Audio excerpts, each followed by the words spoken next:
शिक्षण की जो परंपरा होती है वो मुझे लगता है पूरे वर्ष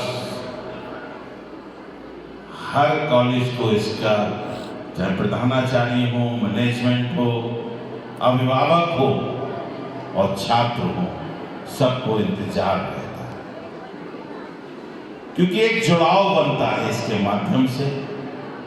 और स्कूल के बच्चों ने जो साल भर अपने अभिभावकों के साथ और इस स्कूल में अपने शिक्षकों के साथ जो अपने शिक्षा के और अपने लक्ष्यों को प्राप्त करने के लिए उन्होंने काम किया होता है, उसका ये परिणाम होता है, उसका ये संकलन होता है, उसका ये प्रदर्शन होता है। और जिसको देख के स्वयं बच्चों को तो संतुष्टि होती है, लेकिन कहते हैं पालने वालों को भी और कराने वालों को भी उससे ज्यादा खुशी और संतुष्टि है। ये वो पल होते हैं जैसे ईश्वर सृष्टि की रचना करता है और अपनी सृष्टि को देख देख के अंतर मन में खुश होता है।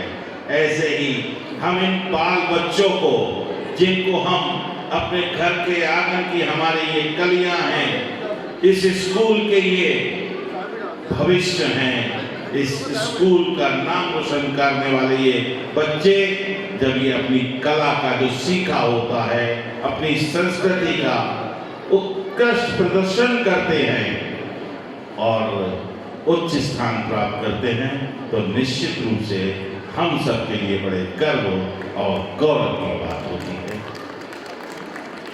आजकल बच्चों को भी सिखाना और पढ़ाना बहुत आसान नहीं होता है। ये इस युग में बच्चे जो हैं, मुझे लगता है विज्ञान सीख के आते हैं और ऐसे ऐसे प्रश्न करते हैं टीचर से, अपने माता पिता से, अपने जीवन में अपने दोस्तों के साथ। शिक्षकों को लगता है इसको तो मैंने पढ़ाया नहीं था, मैंने पढ़ना पड़ेगा, ये प्रश्न कहां से? तो ये भी सिखाते हैं बच्चे, माँ बाप भी इनसे सीखते हैं और सीख कर इनको आगे बढ़ाने का काम करते हैं। और बच्चों के जीवन में माता पिता और अपने गुरुजनों का बहुत महत्वपूर्ण योगदान होता है। और अभी हमने देखा अपने देश की संस्कृति, अपनी परंपराएं, अपने विरासत को अपने धर्म के साथ जोड़ते हुए यहाँ पर बहुत ही सुंदर सांस्कृतिक कार्यक्रमों के माध्यम से कला का उत्कृष्ट प्रदर्शन हुआ। यही वो माध्यम है जो हमको अपनी अपनी देश की माटी से, अपने राष्ट्र से प्यार करना सिखाता है और अपने महापुरुषों के इतिहास से सीखकर हमको देश के लिए कुछ करने का लक्ष्य और संकल्प निर्धारित करता है। और निश्चित रूप से पूरे विश्व में भारत एक ऐसी भूमि है जहां प्रकृति का अद्भुत संगम है। यहाँ चारों ऋतु हैं, जल थल नभ है। ऐसा प्रकृति का संगम पूरे विश्व में किसी देश में नहीं होता।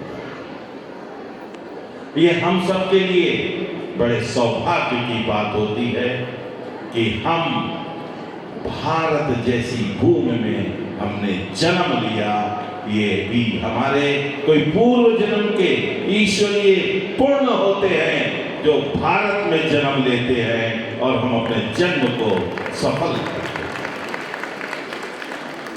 हमें अपने बच्चों को अपनी परंपराओं के साथ जोड़ते हुए, अपनी संस्कृति पे गर्व करते हुए, अपने देश के प्रति समर्पण की भावना के साथ, राष्ट्र ही प्रथम है, इसके साथ अपने महापुरुषों के किए गए कार्यों और आदर्शों को उनको बताते और सुनाते, उनको जीवन जीने का उद्देश्य देना चाहिए जो अपने महापुरुषों से और अपनी विरासत और परंपराओं, अपनी संस्कृति से सीखता है और उसके साथ चलता है, वही देश विश्व में सबसे उच्च स्थान प्राप्त करता है। और आज भारत बहुत तेजी से उसी दिशा में आगे बढ़ रहा है। परंपराओं, विरासत के साथ विकास को आगे बढ़ाते हुए ये देश विश्व गुरु बनने के लिए तैयार हो रहा है। इन बच्चों का आने वाला भारत है, इन बच्चों का भविष्य उज्जवल है। मैं इनके उज्जवल भविष्य की कामना करता हूं और इन बच्चों को विश्वास दिलाता हूं, जिस तरीके से आप अपने शिक्षा के क्षेत्र में अपने संकल्प और लक्ष्यों के साथ आगे बढ़ रहे हैं, अपने गुरुओं का आदर करिए, अपने माता पिता का आदर करिए। जीवन में कभी आप असफल नहीं होंगे, कभी आप पीछे मुड़ के नहीं देखेंगे। हर क्षेत्र में ईश्वर का आशीर्वाद आपके साथ होगा। इसके साथ ही मैं आप सबको पुनः बधाई देता हूँ, शुभकामनाएं देता हूँ और बच्चों के उज्जवल भविष्य की कामना करते हुए उनको भी शुभकामनाएं देता हूँ। धन्यवाद। जय हिंद, जय भारत।